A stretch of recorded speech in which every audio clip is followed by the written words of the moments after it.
I'm a 22-year-old woman. I live alone in the city. I own my apartment outright. No landlord, no roommates, no rules broken. Last Saturday night, 5 friends came over. We weren't partying. No loud music, no alcohol, no drugs, just food cooking on the stove and normal conversation in my living room. Then a man I had never met knocked on my door and told me, "Bachelors are not allowed here. Call the owner of this flat." When I calmly told him I am the owner, something snapped. Within minutes, a group of grown men forced their way into my home, accused me of drinking and doing drugs, and announced they were checking my apartment without permission, without authority, without shame. They threatened to throw me out of my own home the next morning. What they didn't know was this: every second was being recorded. I'm a law student, and I don't back down when men confuse power with control. By the next day, legal notices were sent. Careers were at risk.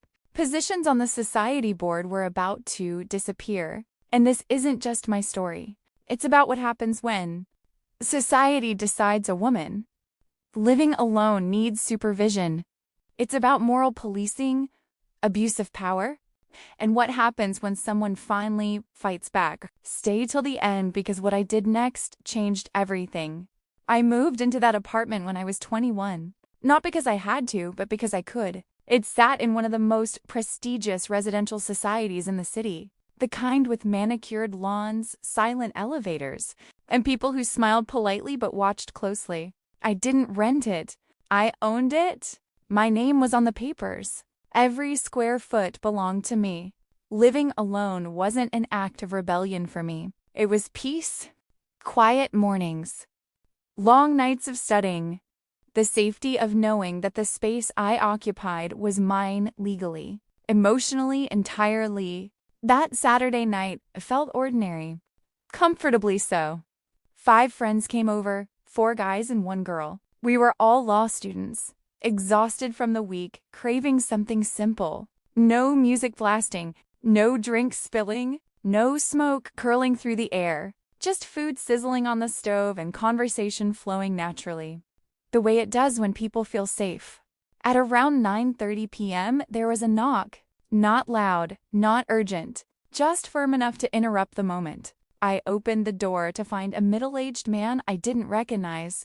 He didn't introduce himself, didn't ask politely. He looked past me into my living room first, like he was already inspecting something that wasn't his. Then he said, "Bachelors are not allowed here.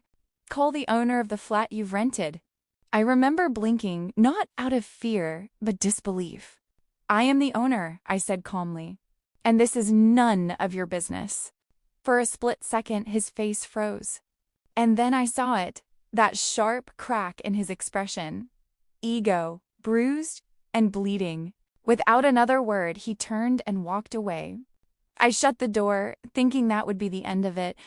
People like him thrived on intimidation, not confrontation. I went back to the kitchen. The food was almost ready. Someone cracked a joke. Life resumed. Or so I thought.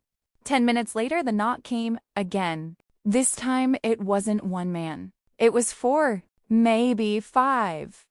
All older, all confident, all standing too close to my door, like they owned the hallway and maybe believed they owned me too. Before I could even fully react, one of them spoke. "We are from the society board. We have received complaints. You people are drinking and smoking. We need to check the flat." Check. That word hit harder than the knock. They didn't wait for permission. They stepped forward, into my home. And that was the moment I realized this wasn't about noise. This wasn't about rules. This was about control. And they had just crossed a line they didn't understand. The moment their shoes crossed my threshold, something inside me hardened. They didn't ask. They didn't wait. They walked into my living room like they owned it. Like my door was just a formality and my consent irrelevant. One of them sniffed the air dramatically, as if he expected to catch the scent of alcohol or smoke and announce his victory. Another scanned the room, eyes lingering too long on the couch. The kitchen counter, my friends. On me. "This is a residential society," one man said loudly, puffing his chest. "Not a place for bachelors to party." I felt heat rush to my face, but my voice stayed steady. "No one invited you inside," I said. "You need to leave. Right now." They laughed. Actually laughed. "We're just checking," another said, already moving closer to the kitchen. "If nothing is wrong, why are you scared?" That sentence, "why are you scared," wasn't a question. It was an accusation. A threat dressed up as concern? My friends stood up immediately. 4 men I trusted, suddenly alert, forming a quiet barrier without saying a word. The room shifted. The uncles noticed. Their confidence flickered, but not enough to stop them. "You live alone?" one of them asked me, his tone changing. Slower. Smug. "Where are your parents?" That's when I snapped. "This is my house," I said sharply.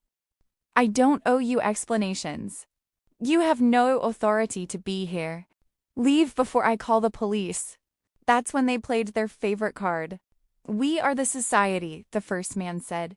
"We know every member here. We can make sure you don't stay." Another added, "Vacate the flat tomorrow, or we'll take action." Action? They said it like they were doing me a favor. One of them tried to walk past my friend toward the bedroom corridor checking. He claimed. That's when my friend shoved him back hard. "Touch her house again," he warned, "and you'll regret it." The man stumbled. Angry, humiliated. In the chaos, a hand reached out toward me, toward my arm. I slapped him. Hard. The room went silent. For a moment, no one moved. Then the shouting started. Accusations flew about alcohol, drugs, indecency. Someone yelled that they'd call the police. I welcomed it. Because what they didn't know, what none of them knew, was that my living room camera had been recording everything. Every word, every step, every illegal second. And once the police got involved, this would stop being a power trip. It would become a legal nightmare. The moment they threatened to call the police, I felt something unexpected.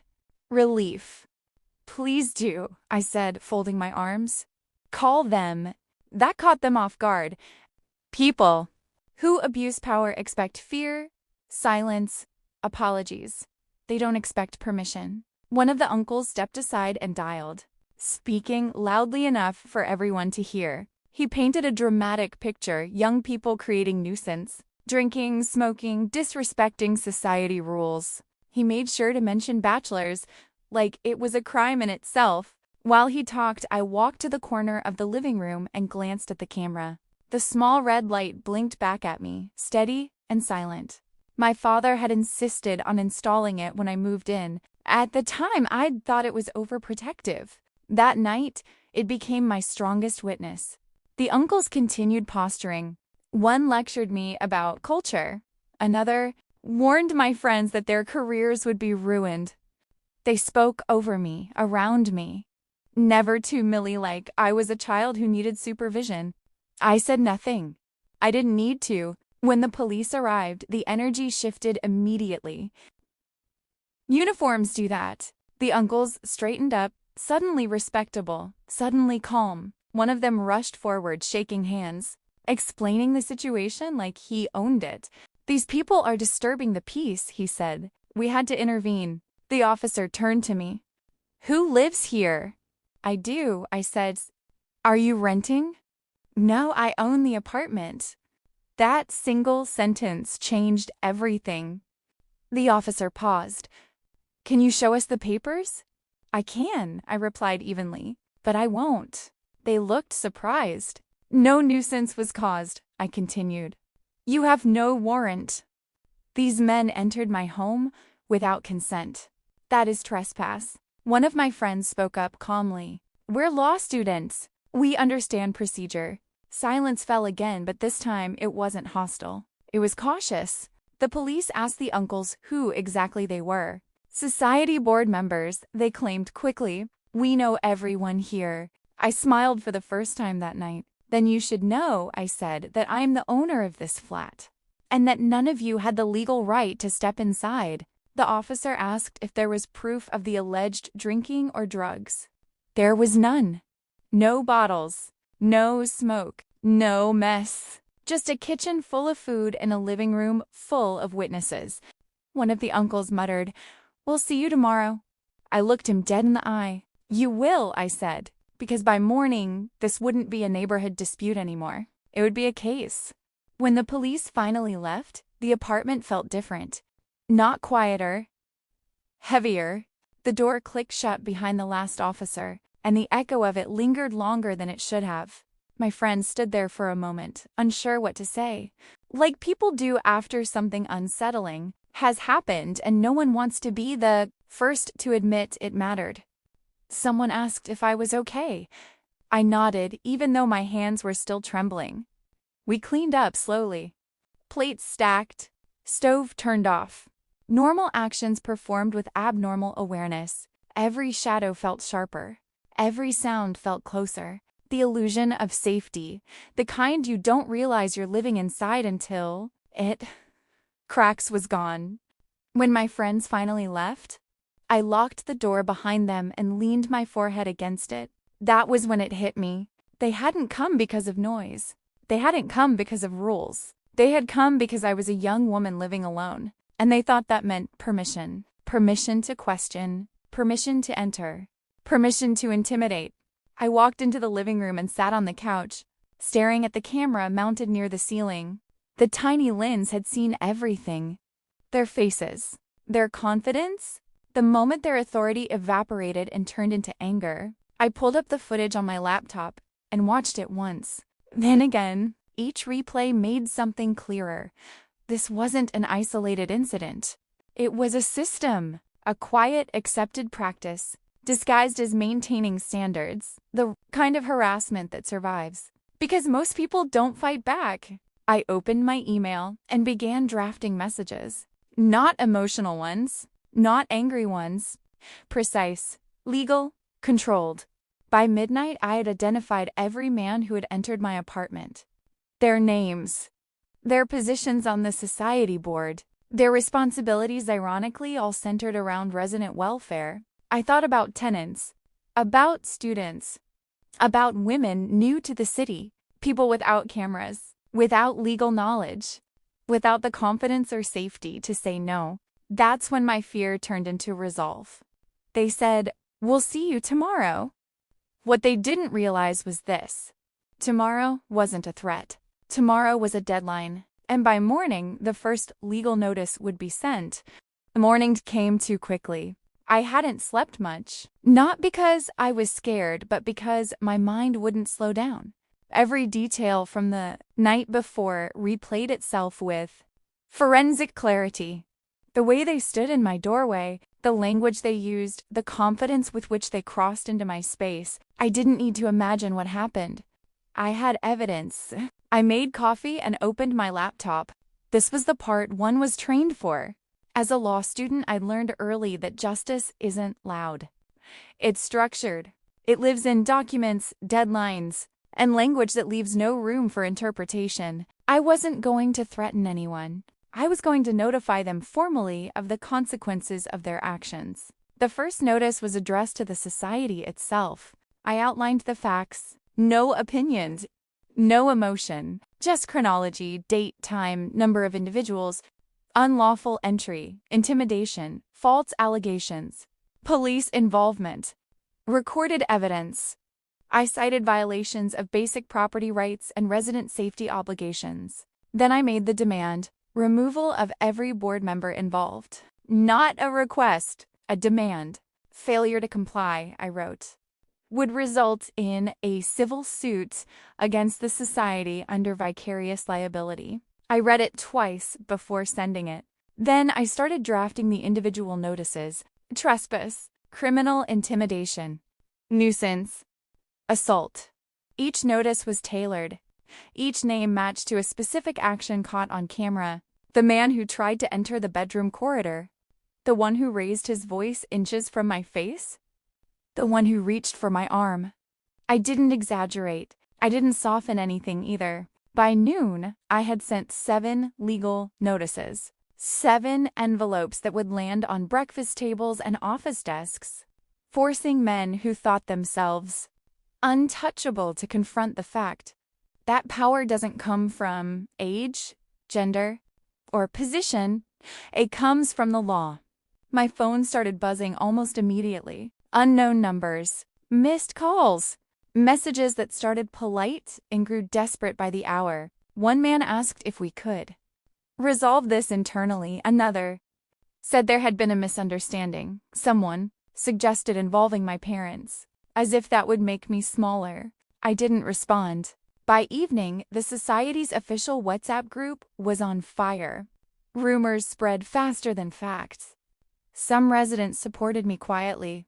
Others complained about unnecessary escalation. I watched it all unfold with a strange calm, because the moment legal notices are sent, the narrative shifts. This was no longer about what they believed they could do. It was about what they could prove. And tomorrow, I would take it one step further. By the second morning, the tone had changed completely. The men who had barged into my apartment with confidence and threats were suddenly cautious, careful, quiet. Legal notices do that. They strip bravado down to bare liability. My phone rang again. A different number this time. "I'm calling on behalf of the society," a man said, his voice smooth, practiced. "We'd like to discuss this matter amicably." Amicably. The word felt almost ironic. "There's nothing to discuss," I replied. "Everything that needed to be said is in the notice." He paused. "You have to understand. Those members are senior residents. Respected people." "So am I said. "And they entered my home illegally." Silence. By noon, I noticed something strange.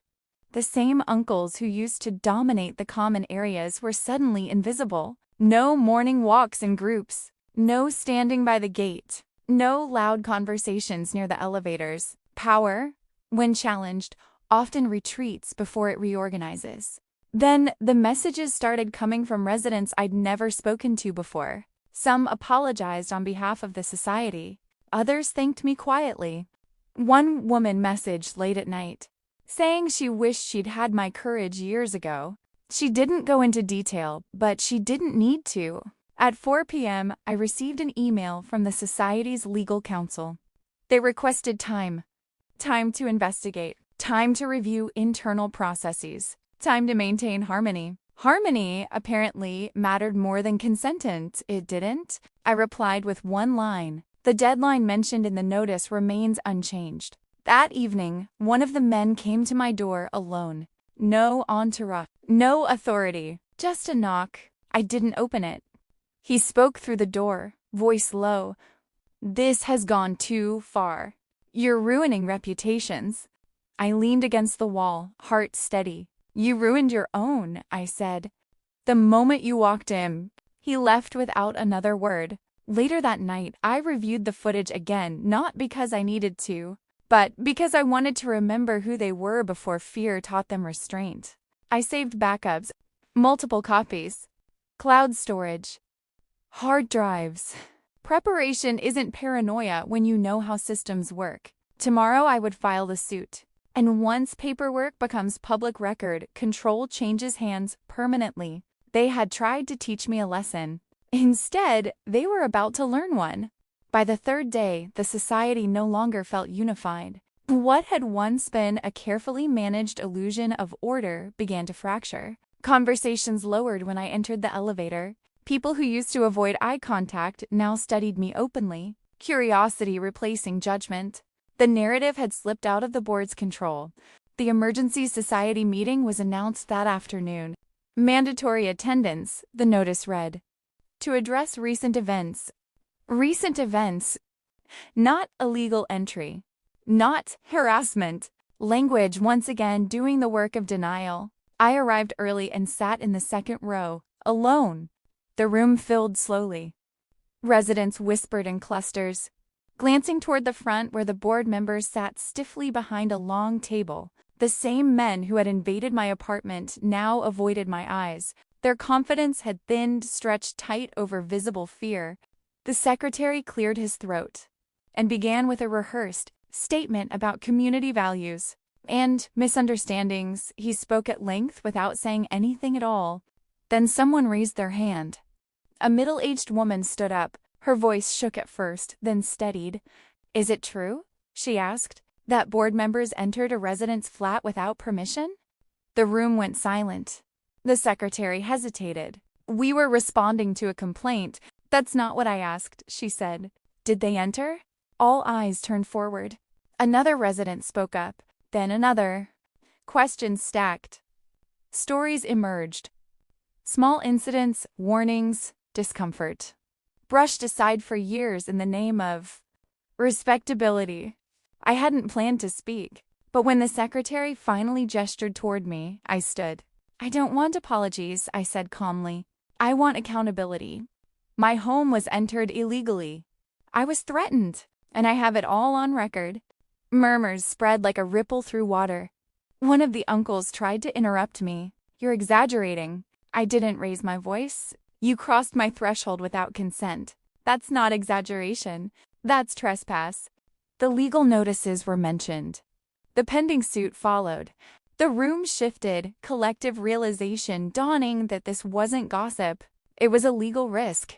By the end of the meeting, the board announced a temporary suspension of the members involved. Pending investigation. Temporary. It wasn't enough, but it was a crack. As people filed out, a young tenant stopped me. "Thank you," she whispered, "for saying what we couldn't." I walked back to my apartment under the same lights, through the same hallway, but for the first time since moving in, I felt something change. The society had watched, and it had taken notes. The society, once a bastion of whispered order and genteel propriety, now quivered beneath the weight of its own secrets. The events of the prior nights had spread, carried on tongues that could scarce remain silent. Murmurs in corridors became conversations in drawing rooms. Polite smiles were shadowed by uneasy glances. It seemed that all who dwelt within those stately walls had begun to comprehend that authority, once assumed, was not immutable. I, for my part, maintained my customary composure. Each day I reviewed the footage captured by mine own vigilant lens, ensuring that nothing had escaped observation. Every misstep of those who trespassed, every impertinent word spoken in arrogance, lay preserved a silent testament to the breach of decency and law. It was at midday then that the first tendrils of public awareness were summoned. I dispatched letters, not merely to the society's officers, but to the wider assembly of residents, outlining in clear and precise terms the events that had transpired. I did so with a care befitting a scholar of law, no flourish of anger, no attempt at dramatization, merely truth, set in writing, undeniable in its clarity. Soon, the ripples spread. Conversations in the common garden shifted. Whispers of disbelief and indignation reached my ears. Some hailed my courage in private, hesitant yet grateful. Others expressed astonishment that a young woman, alone in her dwelling, should have confronted the weight of entrenched authority and prevailed. The men whose actions had sown this turmoil now found themselves cornered by the mirror of their own deeds. Their every boast, their every pretension to power, had been recorded, catalogued, and exposed. Even those who had not entered my abode directly trembled in apprehension. Knowing the scrutiny to which all had been subjected, by nightfall the Society's council convened once more. This assembly, called under the guise of order, could scarce deny the force of public opinion now stirred into motion. The elders who had sought to intimidate found their voices faltering. Even in whispered counsel, they spoke of repair, of restraint, of appeasement. And as I retired to mine chamber that evening, I could not help but reflect upon the quiet truth. Power, when wielded unjustly, invites exposure. The public gaze, once awakened, is an instrument far more piercing than any authority ever imagined. The following morn brought with it a strange stillness. Where once the corridors had echoed, with the clipped steps and confident chatter of the board members, there was now only hesitation and muffled speech. The seeds of doubt had taken root. Fear of exposure had replaced their accustomed arrogance. Those who had once approached me with contempt now lingered at a distance, as though proximity itself might summon the scrutiny of law or conscience. I received a word that the society had called another meeting, this one to discuss the unfortunate circumstances that had arisen. I attended, as ever, with measured composure, and with the knowledge that each eye upon me carried its own judgment, whether spoken or suppressed. The members present attempted, as they always do, to reassert authority. One of them rose and spoke in tones meant to soothe. We must preserve decorum, maintain respect, and avoid misunderstandings. Yet their words rang hollow. Their peers, once silent in deference, now whispered among themselves, questioning the propriety of actions taken without consent or notice. A young gentleman of the society, scarcely older than myself, rose. His voice quivered, but his words were clear. If a resident is threatened within her own home, can we truly claim the mantle of governance? His question struck the chamber like a bell. The room, filled with men long accustomed to unquestioned dominion, shifted uncomfortably. The secretary attempted to redirect the discussion, yet the tide had turned. Each word I had recorded, each infraction I had catalogued, hung invisible but undeniable in the air. Authority, once absolute, faltered before documentation and truth. By evening, it became known that several board members had tendered their resignation, citing personal reasons. A fracture, subtle yet irrevocable, had begun to form within the council that had sought to intimidate me. Though the immediate threat had lessened, the air of my apartment remained charged. It was a calm that spoke of preparation rather than ease. Each shadow seemed to stretch longer, each footstep in the corridor more measured. I busied myself with routine. Yet the mind remained vigilant. Ever plotting the next course, I reviewed once more the footage from the previous nights. Taking note of every transgression, every incursion, I prepared dossiers for the courts, meticulous in detail, that would leave no doubt as to the sequence of events. It was not malice that guided me, but principle. Not vengeance, but justice. Letters of caution and summons had been dispatched to the board members and to those who had trespassed. Already, whispers of legal action had begun to permeate the society. Those who once spoke with certainty now hesitated, uncertain of the path before them. Yet I knew that exposure alone would not suffice. The men who had trespassed relied upon networks, upon influence, upon the assumption that the young and alone could be intimidated. I had dismantled that illusion. But the confrontation to come, the inevitable court proceedings would demand patience, clarity, and resolve. Night fell, draping the society in shadows, and I walked the quiet rooms of my apartment. The city beyond glittered with its own indifferent lights, but within these walls, a careful balance had been struck, vigilance tempered with serenity. It was in that stillness that I realized the storm had not passed. It merely waited, and when it came, it would not find me unprepared. The dawn of that day was unlike any before it.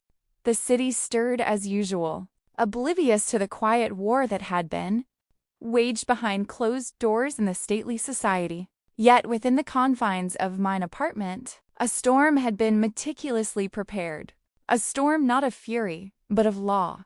I had risen before the sun, coffee in hand. Parchment and documents spread about the table, each note a precise record of trespass, intimidation, and unlawful conduct.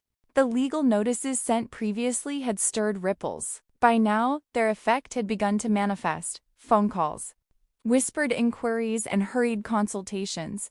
The men who had once entered my dwelling with arrogance now moved with caution, as though each shadow might bear witness to their reckoning.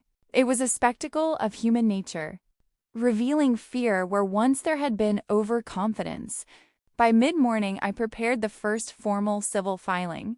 It was not a document of vitriol, but of exacting precision. Each trespass was itemized, each infraction described in legal parlance, leaving no space for evasion or distortion. The language was firm, yet devoid of malice. The court requires truth. Passion alone serves it not. I read the text aloud, ensuring the cadence of authority carried through each sentence. My friends, fellow scholars of the law, reviewed it with careful eyes, nodding where prudence had been exercised and pointing out where clarity might yet be improved. When the filing was complete, I dispatched it to the court registry, retaining copies for my own records. In that moment, I felt neither triumph nor elation, rather a calm satisfaction, a knowledge that justice, however delayed, had begun its course. By noon, the reactions began to reach me. The Society's secretary sent missives imploring patience, noting that internal review was ongoing. Others, the very men who had trespassed into my home, now communicated indirectly through legal counsel. Their confidence eroded to tentative entreaties. Some attempted to appeal to my forbearance, citing prior reputation and standing. Yet I was unmoved. The law is impartial, and I had committed to its course. In the evening, a neighbor, a lady of quiet demeanor, approached my door. Her eyes reflected both curiosity and relief. "You have done what we could not," she whispered. "You have made them accountable." I smiled, though quietly aware that true resolution lay yet ahead. Exposure and filing were but the first steps. The trials of court would demand patience, fortitude, and unwavering attention to detail. As night fell, I reviewed the recordings once more, the images of their trespass flickering across the screen. Each gesture, each word, each arrogant step now possessed new significance, bound by the power of record and law. And in that moment, I realized with sober clarity the course I had chosen, fraught though it might be, was righteous. The storm had begun, and its direction was clear. Those who had trespassed, who had assumed power over that which was mine, would soon face the consequences of their actions in a manner they could neither evade nor diminish. The Society awoke the next morning in a subtle tremor of unease. Though the world outside my apartment carried on in its habitual indifference, within the stately walls of that community, whispers traveled swiftly, like the stirring of leaves in a sudden breeze. Word of the legal filings had begun to spread. The very halls that had once echoed with the confidence of self-appointed authority now vibrated with uncertainty. By mid-morning, the first signs of genuine fear became evident. Men who had previously strutted with assumed dominion now lingered in the shadows of their own corridors, speaking in hushed tones and avoiding my gaze whenever our paths crossed. It was a curious spectacle, the transformation of arrogance into apprehension, the subtle unraveling of a carefully maintained facade. Such is the power of recorded truth and well-applied law. It does not raise its voice, yet its presence is felt by all who would disregard it. I spent the day reviewing correspondence from the Society, each missive more conciliatory than the last. They spoke of internal investigations, of resolving misunderstandings, of measures to prevent recurrence. One note, written with trembling formality, requested a private audience with me to discuss reconciliation. I considered it carefully, yet declined politely. No compromise could undo what had been done, and no meeting would diminish the importance of principle over pretense. As the afternoon waned, a messenger arrived bearing a letter from one of the board members who had trespassed. His tone was deferential, bordering upon entreaty. He acknowledged, indirectly, the severity of his actions, and suggested that perhaps some form of mutual understanding could be reached. I read the words with quiet amusement. Understanding, I reflected, is a consequence of accountability, not negotiation. Late in the evening, I seated myself by the window, overlooking the quiet Society grounds. The lamps cast long shadows across the lawns, and the silence was broken only by the occasional distant footfall. I thought upon those tenants who lived alone, who lacked knowledge of the law, who could not hope to defend themselves against such intrusions. My resolve hardened further. If my actions could serve as precedent, if the courage of one could illuminate a path for many, then the risk, the labor, and the vigilance were worth every moment. Night descended fully, and I prepared my papers for the next stage, court filings, precise and immovable. Each detail, each recorded infraction, was to be presented in the clearest possible form. The storm was gathering momentum, and its first true gusts would soon be felt. Those who had trespassed, who had sought to wield power without right, would come to understand that justice, though patient, is inexorable. The days that followed were consumed by preparation, methodical and deliberate. In the quiet of mine apartment, I pored over documents, testimony, and recordings, arranging each detail with care so that no ambiguity might remain. Each act of trespass, each moment of intimidation, was catalogued with precise timing, and every recording was labeled, indexed, and backed up in triplicate. Law, I reminded myself, is not a matter of passion alone, but of precision. The mightiest fury unrecorded can be as fleeting as smoke. My friends, fellow scholars of jurisprudence, assisted with tireless diligence, examining the sequence of events and the formulation of claims. We debated phrasing, scrutinized precedent, and anticipated the strategies likely to be employed by those who had trespassed. In every discussion, one truth remained undeniable. The law does not favor audacity. It favors evidence, clarity, and the steadfast pursuit of principle. By the third day of these preparations, the atmosphere within the society had shifted palpably. Whispers followed me through the corridors. Eyes that once averted mine gaze now lingered, hesitant, uncertain. Those who had once spoken, with the arrogance of assumed dominion now, consulted with one another in private, murmuring about legal consequences and reputations teetering precariously upon the edge of exposure. Fear, subtle and pervasive, had taken root. One afternoon, as I reviewed the recordings for the 100th time, a message arrived from an unknown resident. Its words were brief, yet meaningful. Your courage has made us realize that we may yet defend ourselves. I folded the note carefully, placing it upon my desk beside the court documents. It served as a quiet affirmation that my efforts were not solitary, that others, even if silently, were observing, learning, and inspired. The night prior to filing the suit, I walked slowly through my apartment, reflecting upon the events that had unfolded. The camera mounted in the corner recorded every shadow, every movement, a silent witness to the trespass that had so recently shaken my home.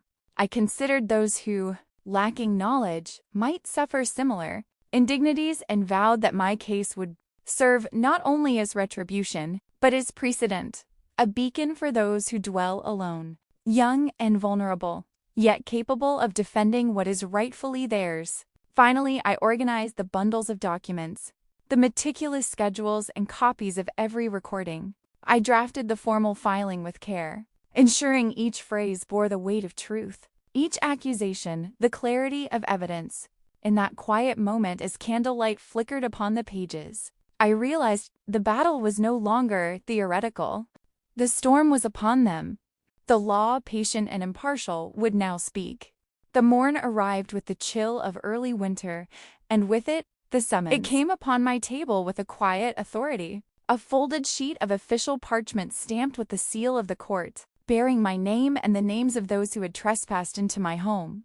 My hand trembled not with fear, but with the knowledge that at last the process had begun in earnest. What had been preparation, correspondence, and whispered threats was now formalized. The law, impartial and patient, had taken its first steps. I perused the document carefully, noting every requirement, every deadline, every procedural formality that must be observed. Each detail mattered, for in matters of law, omission is perilous and error is costly. My friends assisted once more, cross-checking citations, reviewing the structure of claims, ensuring that every allegation of trespass, intimidation, and assault was supported by the meticulously recorded evidence. We worked through the morning and into the afternoon, the apartment suffused with quiet intensity. Beyond the walls of my sanctuary, the society responded. Word spread that a formal case had been filed. Whispers of scandal and impropriety traveled swiftly. Those who had once regarded me with disdain now observed cautiously, aware that their prior arrogance had placed them squarely within the path of legal consequence. I walked the corridors with measured pace, noting the lowered voices, the sidelong glances, the avoidance of eye contact. Power, when confronted by the impartiality of law, is often diminished to trembling uncertainty. As evening fell, the society's secretary sent a formal response. He requested that I consider mediation, citing concern for reputation and harmony. I read the note and smiled faintly. Harmony, I reflected, cannot exist upon the violation of one's rights. Reconciliation is hollow when it seeks to excuse the trespass of law. I replied with precision, acknowledging receipt, yet affirming my intent to proceed. For principle outweighs convenience, and justice is not tempered by social discomfort. Later, I seated myself by the window, gazing upon the quiet expanse of the society gardens. The lamps cast long, somber shadows, and I pondered the events yet to unfold in the halls of justice. I thought of those who dwell alone, who lack knowledge or protection, and knew that my vigilance now served a broader purpose. The storm was no longer approaching. It had arrived, and the world would bear witness to the consequences of arrogance, of trespass, and of unlawful presumption. The day of the first court appearance arrived with a gravity that seemed to press upon the very walls of my apartment. Dawn broke slowly, pale and muted, as if even the sun hesitated to witness the events to come. I prepared with deliberate care, arranging my documents, recordings, and notes, ensuring that every detail, no matter how minute, was accounted for. Law is a vessel of precision, and I intended that no breach of clarity would be found in mine presentation. My friends, loyal and steadfast, accompanied me, carrying not only counsel but moral support. We moved with quiet determination, the carriage of purpose lending a steady rhythm to our steps. Upon entering the hallowed halls of justice, I observed the faces of those who had trespassed into my sanctuary. Their expressions were a mixture of apprehension and veiled indignation. The confidence that had once driven them to storm my door had withered in the face of formal accountability. The clerk called our names and we were led into the courtroom. The chamber was vast, the high ceiling and polished benches imparting an air of solemnity. I could feel the weight of precedent, the history of law pressing upon us. The judge, a figure of impartial authority, regarded the assembled parties with quiet scrutiny, his gaze settling momentarily upon each of those who had believed themselves untouchable. As proceedings began, the gravity of evidence became apparent. I presented the sequence of events, detailing each incursion, each verbal threat, and each attempt at intimidation. The recordings from my apartment were submitted, viewed with solemn attention, leaving little room for denial or obfuscation. Each document, carefully drafted, supported the narrative with unassailable clarity. My opponents shifted uneasily in their seats, their prior arrogance replaced by the discomfort of recognition they were, at last, accountable. Outside the courtroom, whispers spread quickly among the onlookers and residents who had gathered. The spectacle of justice proceeding against those who had trespassed upon mine home drew attention and admiration. For those who dwell alone, who are vulnerable to intrusion and harassment, the significance of these proceedings was profound. The law, impartial and steadfast, was speaking, and in its voice I found not vengeance, but the affirmation of principle and right. As the court adjourned for the day, I returned to my apartment, my steps measured, my mind contemplative. The path ahead remained fraught with procedural challenges and legal formalities. Yet the tide had shifted. The trespassers, once bold and brazen, now navigated the delicate uncertainty of accountability, and I, steadfast in resolve, prepared to continue the pursuit of justice until the matter reached its rightful conclusion. The morning of the first hearing arrived with a chill that seemed to seep into the bones. Yet I felt none of its discomfort, for my mind was fixed upon the task ahead. The courthouse loomed large, its stone facade a solemn reminder of centuries of precedent, of justice rendered and misdeeds corrected. I carried with me the weight of meticulous preparation. Each document, each recording, a shield against the presumptions of those who had trespassed into my home. Upon entering the courtroom, I observed the assembly with measured attention. The trespassers, arrayed with their legal counsel, avoided my gaze. Their earlier arrogance had diminished under the scrutiny of formal procedure. Even the society's representatives, once brash in their assertions of authority, now spoke in cautious tones, aware that the law recognized no hierarchy save that of reason and evidence. The judge called the proceedings to order, and the first matter was presented. I spoke with deliberate calm, outlining the chronology of events with clarity. Each act of intrusion, every instance of verbal intimidation, and each attempt to assert unlawful control over my dwelling was catalogued in precise detail. The recordings, mounted upon the screen, displayed with exact fidelity the arrogance and trespass of those who had believed themselves beyond accountability. Murmurs passed among the spectators as they observed the incontrovertible evidence. The courtroom itself seemed to lean forward, attentive, as if the walls themselves acknowledged the weight of truth. Counsel for the accused attempted to deflect and obfuscate, questioning the propriety of my living arrangements and insinuating that the actions of the board members had been justified. I listened quietly, allowing their arguments to unfold while my mind catalogued each misstatement, each flawed assertion to be addressed with precision. The judge, impartial and stern, maintained a careful balance, granting the accused the right to respond yet ensuring that the facts remained at the forefront. By the close of the first hearing, a subtle victory had been won. The trespassers, confronted with evidence they could not deny, began to grasp the consequences of their audacity. The courtroom, a temple of impartiality, had rendered judgment in tone if not in decree. Trespass and intimidation would not go unchallenged, and the law, patiently and inexorably, would see its course fulfilled. As I departed the courtroom, the winter sun falling upon the stone steps, I felt a quiet resolve deepen within me. The path ahead was long, fraught with procedure and deliberation, yet the first strike had been made.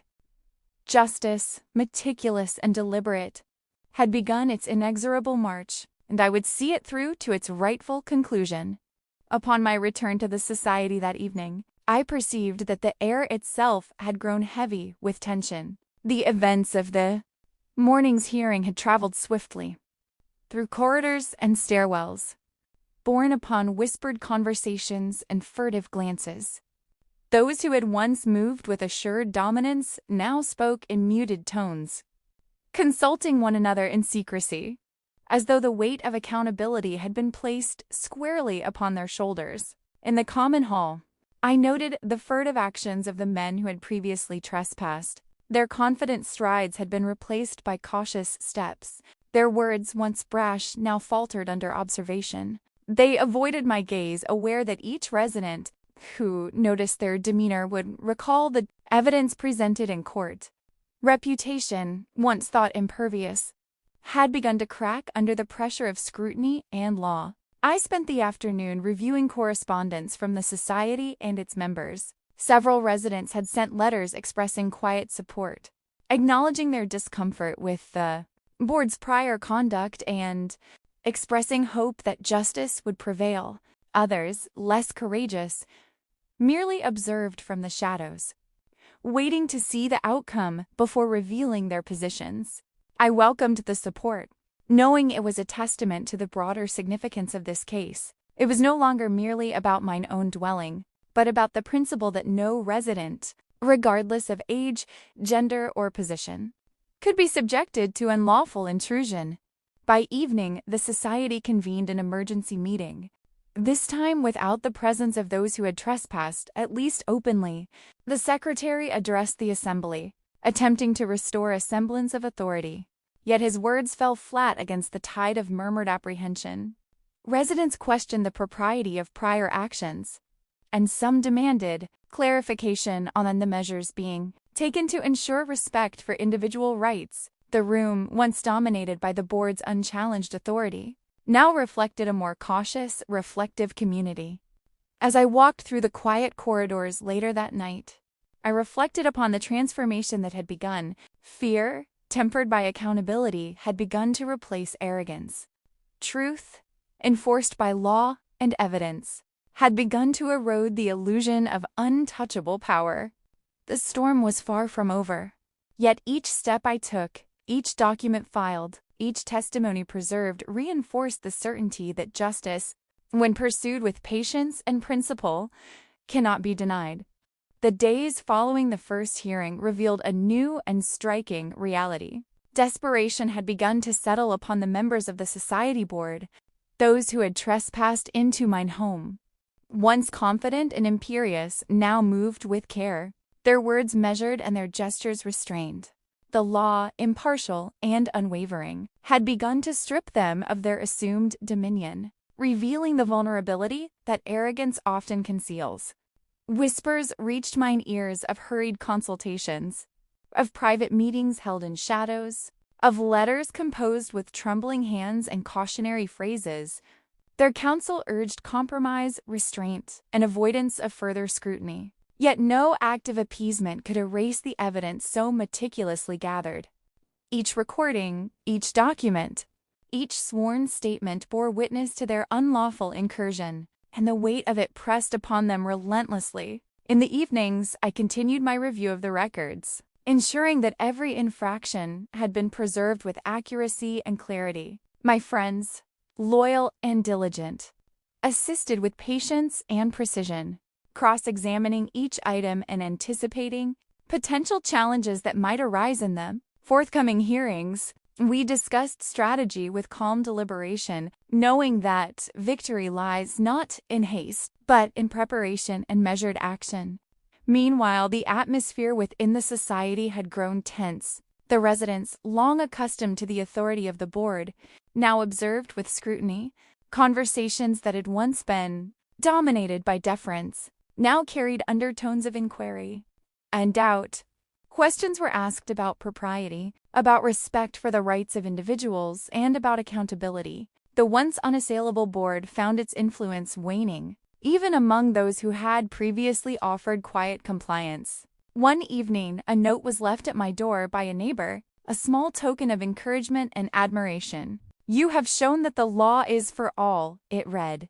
"Even those who believed themselves above it must answer." I placed the note upon my desk beside the growing pile of documents for court, and I felt a quiet satisfaction, tempered by awareness that the road ahead would be arduous. The storm, I knew, had only just begun. The court proceedings loomed. The trespassers' desperation would surely grow, and the society, shaken and uncertain, would continue to test the boundaries of law, patience, and principle. Yet, I remained steadfast, knowing that truth and evidence marshaled with care are instruments far stronger than intimidation, rumor, or fleeting power. With each passing day, the air within the society grew taut with tension, as if the walls themselves whispered of the storm that had been set in motion. The board members, once so brazen in their intrusion, now moved with care, their voices lowered and gestures calculated. Yet their desperation gave rise to subtler forms of intimidation. Letters left anonymously, messages sent under veiled signatures, and warnings couched in terms meant to unsettle the unwary. I read these communications with measured calm, aware that fear is most potent when unacknowledged. Each note, though designed to provoke, only strengthened my resolve. My friends and I cataloged every instance, preparing supplementary filings should the court require them, ensuring that no threat, no matter how subtle, would escape scrutiny. The law, we reminded ourselves, is impartial, and evidence, even of intimidation, carries weight. Even as the society seemed to fracture under the weight of exposure, certain members attempted to rally, speaking in hushed tones of tradition and community values, yet their words fell upon ears attuned to principle and rights. The residents, once passive observers, began to voice quiet support, asking questions that had been suppressed for years. Discussions that had formerly been dominated by authority now carried the undercurrent of scrutiny, inquiry, and demand for accountability. One evening, as I reviewed the growing body of evidence, a knock sounded at my door. No one was present when I opened it, yet a single envelope lay upon the mat. Inside, the words were thinly veiled threats, referencing reputations, influence, and the consequences of legal action. I smiled quietly. Threats bear power only when fear is present, and mine had long since been tempered by preparation, knowledge, and principle. I placed the note with the other records, another testament to the trespassers' continuing disregard for lawful process. That night, I considered the wider implications. How many residents, alone or inexperienced, might falter before such intimidation? How often are rights subjugated to fear? My resolve hardened further. The filings, meticulous and complete, would serve not merely to vindicate mine own rights, but as precedent for those who dwell alone, young and vulnerable, yet capable of defending themselves when armed with knowledge and courage. Thus the storm gathered momentum. Intimidation, though persistent, met steadfastness, and the board members, stripped of their assumed impunity, found themselves confronting the consequences of their own arrogance. The law, patient and inexorable, would see its course, and the trespassers would learn, in time, that no shadow of influence can prevail against evidence and truth.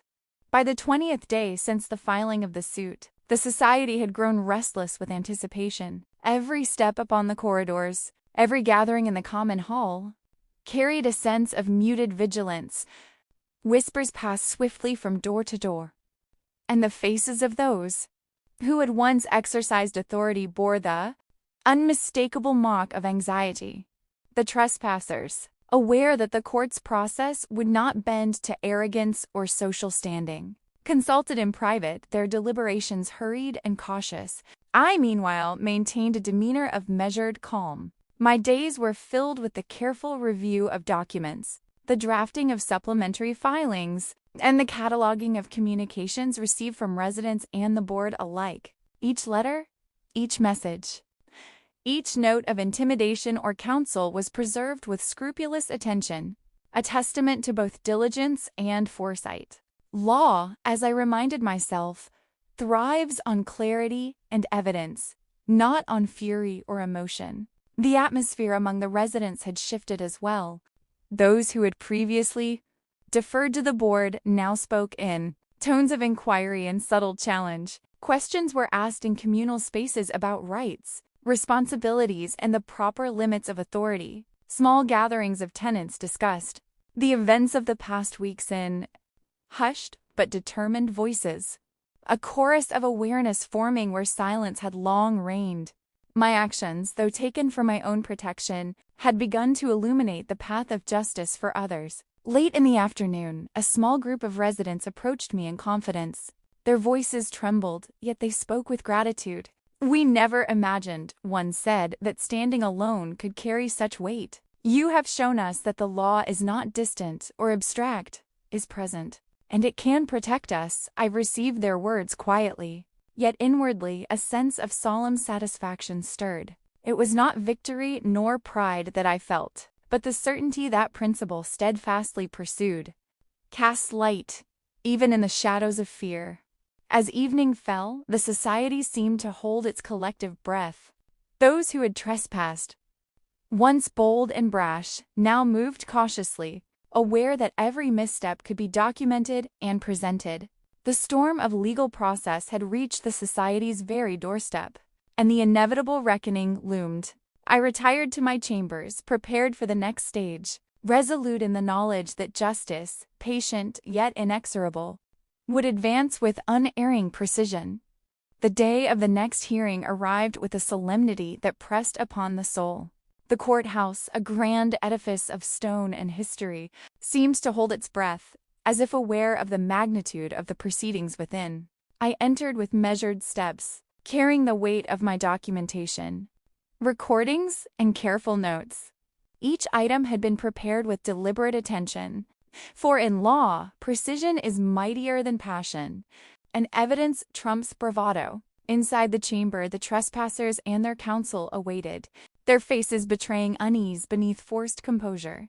The confidence that had led them to enter my apartment without consent had long since dissipated, replaced by a cautious calculation born of recognition that the law does not bend to social standing or age. The society's representatives sat stiffly, their attempts to assert authority diminished under the scrutiny of formal process. The judge, a figure of calm authority, called the hearing to order. I presented the evidence in clear, measured terms, recounting the sequence of events with meticulous attention to detail. The recordings of the trespass, the verbal intimidation, and the attempts to assert unlawful authority were displayed, leaving no room for denial. Each document, each time-stamped record, each written notice was accounted for, forming a tapestry of indisputable fact. Counsel for the accused attempted diversion, questioning the propriety of my actions and insinuating exaggeration. I allowed their arguments to unfold, knowing that every claim would be countered by the precise records I had prepared. The judge listened attentively, requesting clarifications only where necessary, ensuring that the proceedings remained grounded in truth and fairness. Outside the courtroom, murmurs began to circulate among the assembled residents and observers. Those who had previously deferred to the board watched with keen interest, realizing that the balance of power had shifted.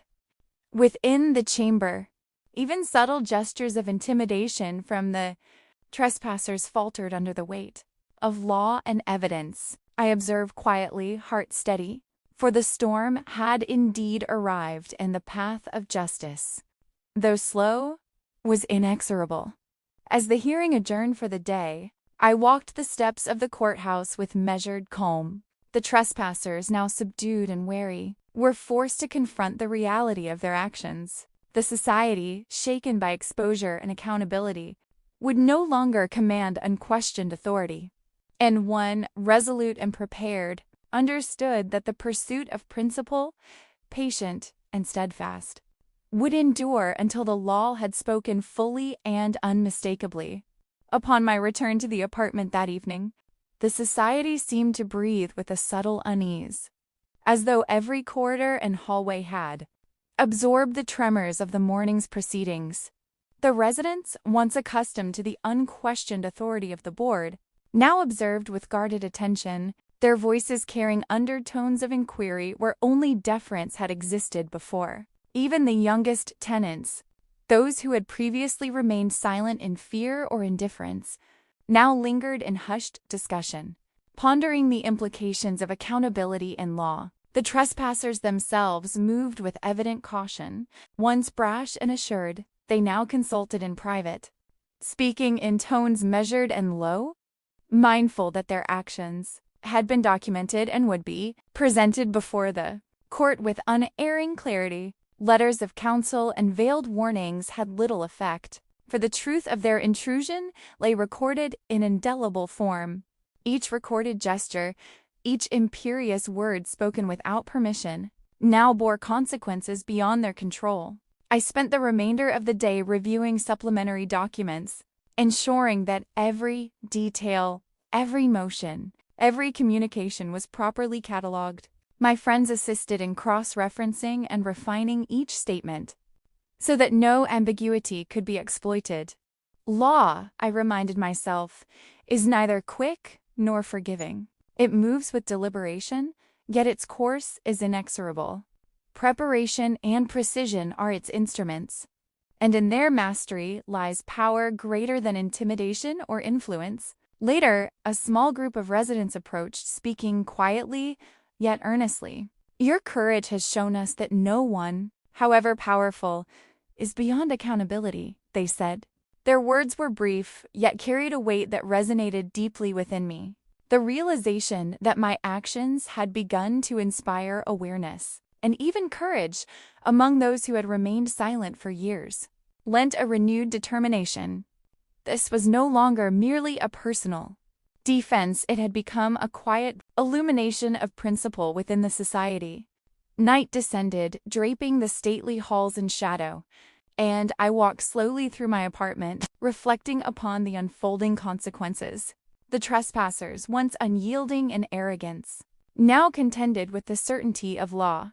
The society, shaken in its collective conscience, began to comprehend that authority must be earned and not assumed. And I, steadfast and vigilant, understood that the coming days would demand further resolve, patience, and adherence to principle. For the storm of justice had gathered fully, and its winds were unrelenting. The next morning brought with it a summons from the society's legal representatives.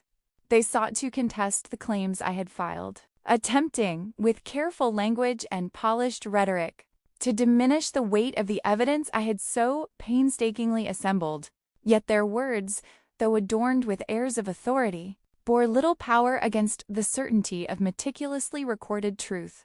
Every gesture, every intrusion, every word spoken within my dwelling had been captured and catalogued. Their counsel could not erase what had already transpired. The trespassers themselves appeared in the chamber with faces pale and composed, yet their countenance betrayed an undercurrent of unease.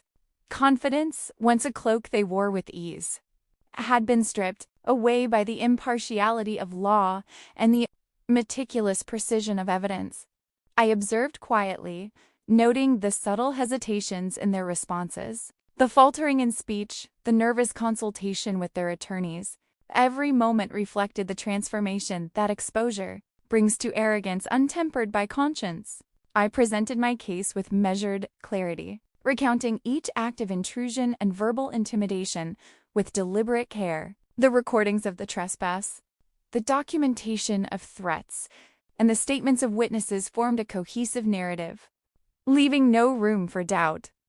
The judge listened attentively, occasionally requesting clarification, ensuring that the proceedings remained rooted in fact and principle. Attempts by the counsel to divert attention or cast doubt upon my credibility were met with calm refutation, each counterpoint grounded in verifiable evidence.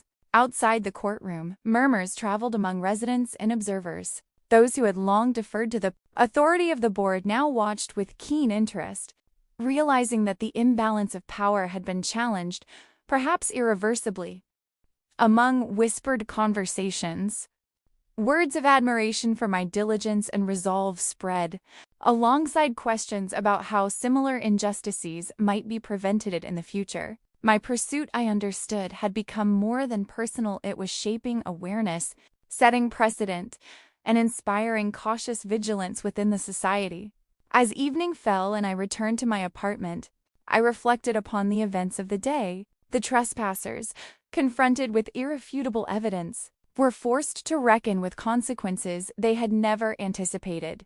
The society, shaken by exposure and the impartiality of the court, could no longer rely upon assumed authority, and I, steadfast and resolute, understood that patience, principle, and unwavering attention to truth would continue to guide the path forward until justice had been fully realized.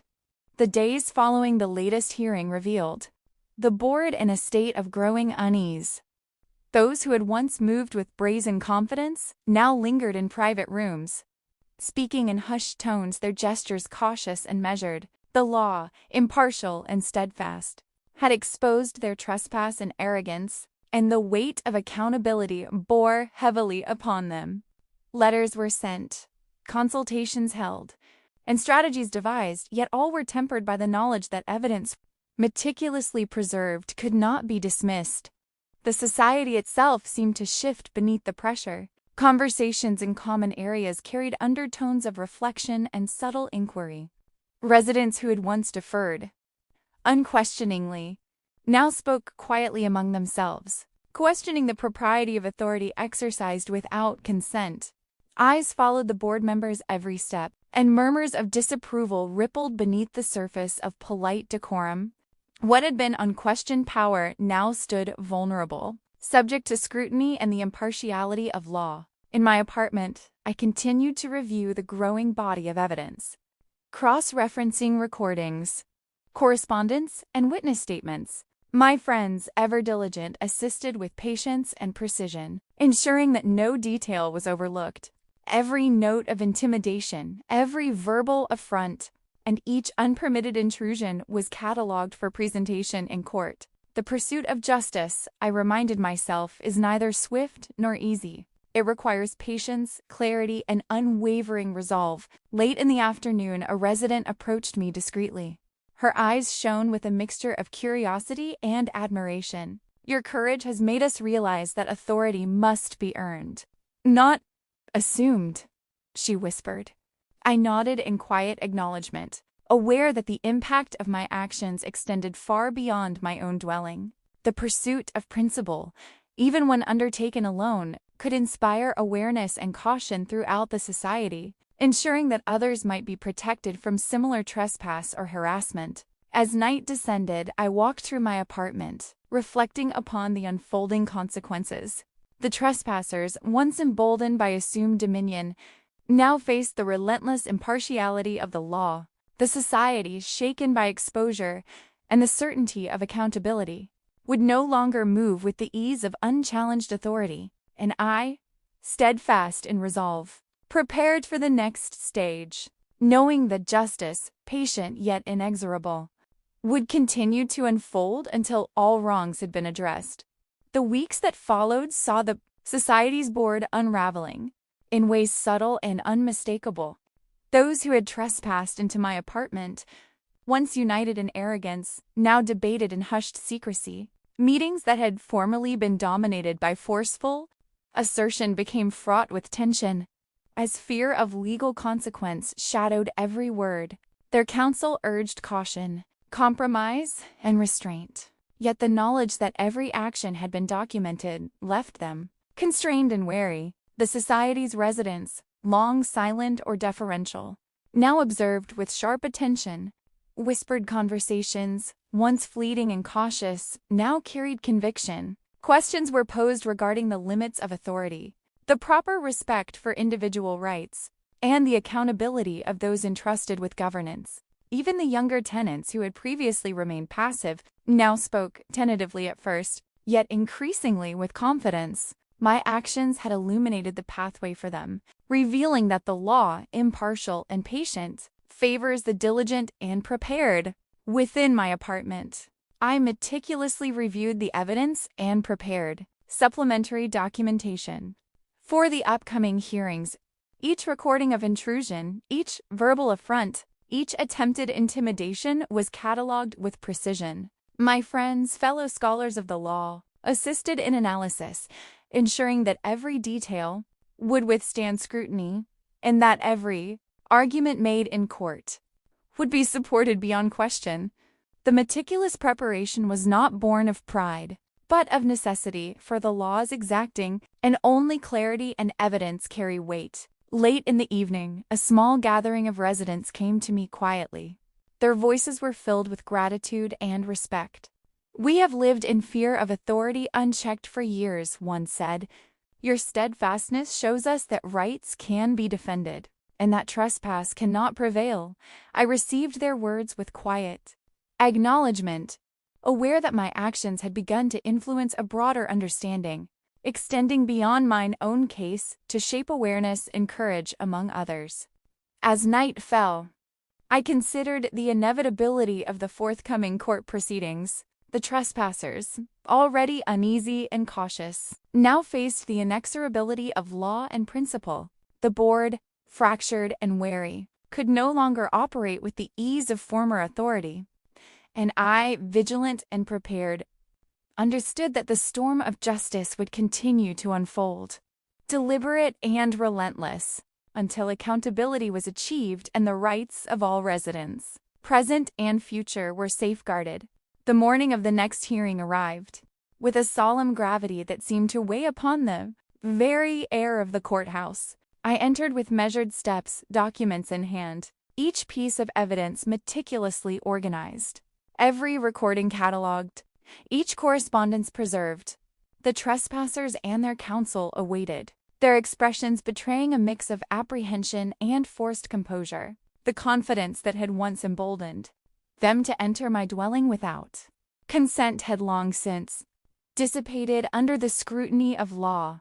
As the proceedings began, I presented my case with deliberate clarity.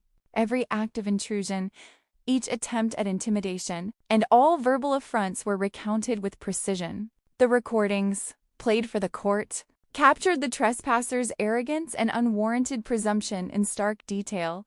My documents provided the chronological framework, leaving no ambiguity for misinterpretation. The judge observed with attentive impartiality, occasionally requesting clarification. Ensuring that the facts remained at the forefront, the trespassers' counsel attempted to divert attention, raising points about decorum, residence arrangements, and supposed misunderstandings, yet each claim was met with calm refutation, grounded in evidence. Every challenge they posed only reinforced the clarity of the narrative I had presented. The courtroom, once a place where authority could be assumed, now became a chamber where accountability reigned supreme, and the weight of documentation could not be denied. Outside, murmurs rippled among residents and onlookers. Many, long passive in the presence of the board's authority, now whispered words of admiration for the diligence and resolve I had demonstrated. Conversations turned to principle and law rather than fear or deference. Even those who had once attempted to assert dominance over me now appeared diminished, forced to reckon with the inexorability of the judicial process. As the session adjourned, I departed with quiet satisfaction. The trespassers, already uneasy, now confronted the consequences of their unlawful acts more directly than ever. The society, shaken in its collective conscience, could no longer rely upon assumed authority, and one resolute and vigilant understood that the unfolding proceedings would continue to illuminate principle, enforce accountability, and establish precedent, ensuring that justice, patient yet unrelenting, would prevail. The days following the latest court appearance brought a palpable tension throughout the society. The board, once confident and domineering, now moved with cautious deliberation. Every decision, every word spoken, seemed tempered by the knowledge that the law could and would hold them accountable. Meetings were conducted in hushed tones. Strategies were debated nervously, weighed against the weight of indisputable evidence they could neither deny nor erase. Even the youngest and previously silent residents had begun to observe closely, their curiosity sharpened by the spectacle of authority brought low. Whispers of admiration for my steadfastness circulated among tenants, and discussions that had once been dominated by unchallenged deference now included inquiries into fairness, our rights, and the limits of power. The balance of influence within the society had shifted, subtly yet undeniably, as awareness of accountability spread like a quiet tide. In my apartment, I continued the meticulous preparation of supplementary documents. Every recording, every letter of veiled threat, every incident of verbal intimidation was catalogued anew, ensuring that no detail could be overlooked. My friends assisted with unwavering diligence, reviewing each statement, cross-checking timelines, and reinforcing the clarity of our presentations. The law, I reminded myself, rewards precision and patience, and the forthcoming hearings would be won by steadfast adherence to principle, not by haste or impulse. Late one evening, a resident approached me discreetly, offering quiet words of gratitude. "We have lived under authority unchecked for too long," she whispered. "You have shown that justice can prevail, even against those who presume to act above the law," I acknowledged, her words with calm humility, aware that my actions had begun to resonate beyond the confines of my own case, shaping awareness and courage among those who had previously been passive. As night fell and I gazed upon the society's quiet grounds from my apartment, I reflected upon the unfolding consequences. The trespassers, uneasy and wary, could no longer act with impunity. The board, shaken in its collective confidence, confronted a reality where authority must be earned and not assumed. And one, resolute and prepared, understood that the coming hearings would mark the culmination of these events, where principle, evidence, and justice would stand unyielding. illuminating the truth for all who dwelled within the society. The morning of the crucial hearing arrived with a stillness that seemed to permeate the society itself. Every corridor, every stairwell, every common hall held a quiet anticipation. The board members, once self-assured and commanding, now approached with caution, their expressions carefully composed yet betraying a tension they could not entirely hide. The weight of accountability, long deferred, now pressed upon them with a clarity that could not be ignored. I entered the courtroom with measured composure, documents in hand, recordings meticulously organized, and supplementary evidence prepared to counter any attempt at obfuscation. My friends, steadfast and diligent, accompanied me, ready to assist in presentation and verification. The chamber, vast and solemn, seemed almost to lean forward as if aware that justice itself would be articulated. With deliberate precision on this day, the proceedings commenced with a formality that underscored their gravity. I recounted each act of trespass, each instance of verbal intimidation, and each attempt to assert authority without consent. The recordings played, leaving no room for doubt, and the court observed with attentive impartiality. The board's counsel attempted to divert attention, questioning motives and insinuating misunderstanding. Yet each argument was met with calm, methodical refutation, supported by evidence that was indisputable and thorough. Outside, whispers and speculation had begun to permeate the society. Residents, long silent under assumed authority, now followed the proceedings closely, aware that the tide of accountability had shifted irrevocably. Even those who had once hesitated to voice opinion now spoke in quiet admiration for the steadfastness and courage that had brought the matter into the light of law. The balance of power had changed, subtly yet irrevocably, and the society's perception of authority was forever altered. As the hearing drew toward adjournment, I reflected upon the journey thus far. The trespassers, humbled and constrained, now confronted the consequences of their actions. The society, shaken and awakened, could no longer rely upon inherited or assumed power.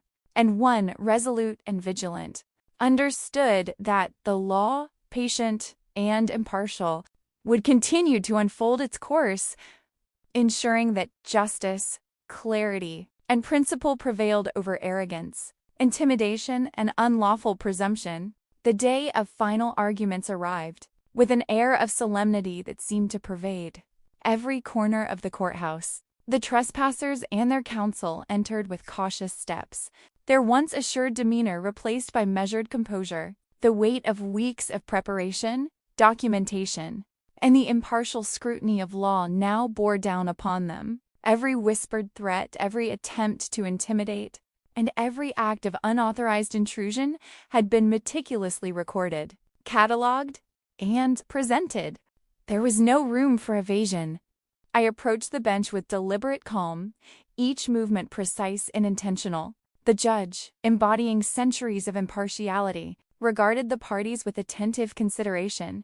I summarized the events in chronological detail, emphasizing the trespass, verbal intimidation, and the unlawful exercise of assumed authority. The evidence, a comprehensive collection of recordings, written notices, and corroborated witness accounts, was laid bare before the court. The clarity of fact left little room for dispute, and the courtroom's atmosphere shifted, acknowledging the weight of truth. The counsel for the trespassers made their final appeal, attempting to cast doubt upon my motives, suggesting misinterpretation, and questioning propriety. Yet each point was met with calm refutation, supported by documentation and recordings that precisely aligned with the sequence of events. The impartiality of the judge ensured that arguments were considered solely on merit, and each attempt at diversion only reinforced the clarity of the evidence. Outside the courtroom, the society's residents observed with a mixture of awe and reflection. Conversations, once dominated by deference, now carried curiosity and awareness. Many whispered about the courage required to uphold one's rights, and discussions arose concerning the protection of tenants, respect for property, and the limits of authority. What had begun as a personal defense had evolved into a broader illumination of principle and law within the community. As the session adjourned, I walked with measured steps, reflecting upon the journey that had brought the matter to this point. The trespassers, humbled and constrained, confronted the certainty of accountability. The society, awakened and aware, would never again treat authority as an unassailable right. And I, vigilant and prepared, understood that justice, patient and unrelenting, had been articulated clearly, setting a precedent for principle, evidence and truth over arrogance, intimidation and unlawful presumption. The final hearing arrived with a weight that seemed to settle over both courthouse and society alike. The trespassers, once audacious and unyielding, now appeared subdued, their counsel careful with every word. The board members had learned the hard truth: authority without accountability is fragile, and the law is neither blind nor forgiving when evidence is clear and principle upheld. The stage was set for the conclusion of a chapter that had begun with intrusion, intimidation, and unchecked arrogance. I presented my closing arguments with measured precision, recounting each instance of trespass, each threat, and every attempt to impose authority without consent. The recordings and documentation, meticulously gathered over weeks, reinforced the narrative with undeniable clarity. Each word, each gesture, each act of intimidation had been captured, leaving no room for denial. The judge listened attentively, occasionally consulting notes, ensuring that every fact was considered and every argument given its due weight. The counsel for the trespassers made their final appeal, emphasizing intent, questioning interpretation, and suggesting mitigating circumstances. Yet their words fell upon the firm foundation of evidence, and every point was methodically countered with clarity and precision. The impartiality of the court prevailed, weighing truth above rhetoric, principle above intimidation. Even those who had once sought to instill fear within my dwelling could not sway the impartial judgment of law. Outside, the society's residents watched with quiet reflection. The arrogance of unaccountable authority had been tempered, and the lesson was clear: rights must be respected, boundaries upheld, and every resident, regardless of age or gender, is protected under the law. Conversations now included courage, principle, and the proper exercise of authority.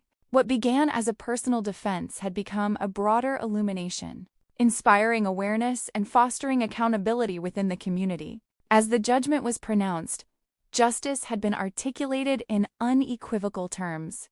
The trespassers were held accountable, the board's improper actions acknowledged, and precedent firmly established. Returning to my apartment that evening, I reflected upon the journey, the meticulous preparation, the courage to stand firm, and the unyielding pursuit of principle. The society had been transformed, and the lesson endured: justice, patient, impartial, and deliberate, prevails when knowledge, evidence, and steadfast resolve are wielded wisely.